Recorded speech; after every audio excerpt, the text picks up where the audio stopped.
Bloodletting at free legal consultation isinagawa sa Calasiao, Pangasinan. Sundan sa ulat ni Jeric Paziliao.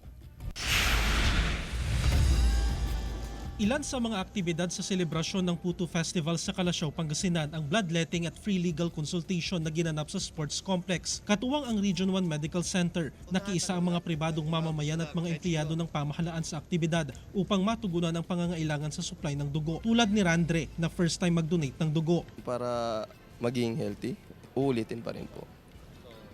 Pero hindi naman siya masyadong masakit. Yung pagkatusok, masakit siya, pero yung nandyan na yung injection, wala na. Target ng bloodletting activity na makalikom ng humigit kumulang 250 bags ng dugo. Talagang kulang yung dugo natin sa dami po ng mga nangangailangan sa mga admitted patients for surgeries and other cases. So talagang kailangan po talaga natin ng mga blood donors. Kasabay ng bloodletting ang free legal consultation katuwang ang isang pribadong universidad sa Dagupan City kung saan mabibigyan ng legal advice sa mga nangangailangan ng serbisyong legal. Kinoconsult ko sa mga free legal consultations like this are for correction of entries sa kanilang mga birth certificate, mga issues nila sa kanilang mga kalupain at mga issues nila sa kanilang mga pamilya, mga legal issues dyan. Kasama si Ron Alistair Taniedo, Jeric Paziliao, 1 North Central Luzon.